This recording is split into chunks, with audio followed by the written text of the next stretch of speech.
Hello mga kadiskarte, sobrang lambot pala ng beef kahit hindi pinapakuluan kapag ganitong luto ang ginawa mo. Sobrang tender na melts in your mouth na parang gusto mo palaging magluto kung ganito kalambot naman ang outcome ng niluto mo. Mapapawaw ka talaga sa sobrang lambot nito. So hindi na natin patatagalin pa, simulan na po natin.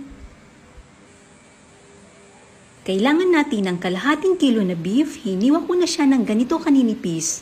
Ganito lang para tamang-tama lang ang kapal at laki. Maglagay ng 1 tablespoon na soy sauce at 1 tablespoon na oyster sauce.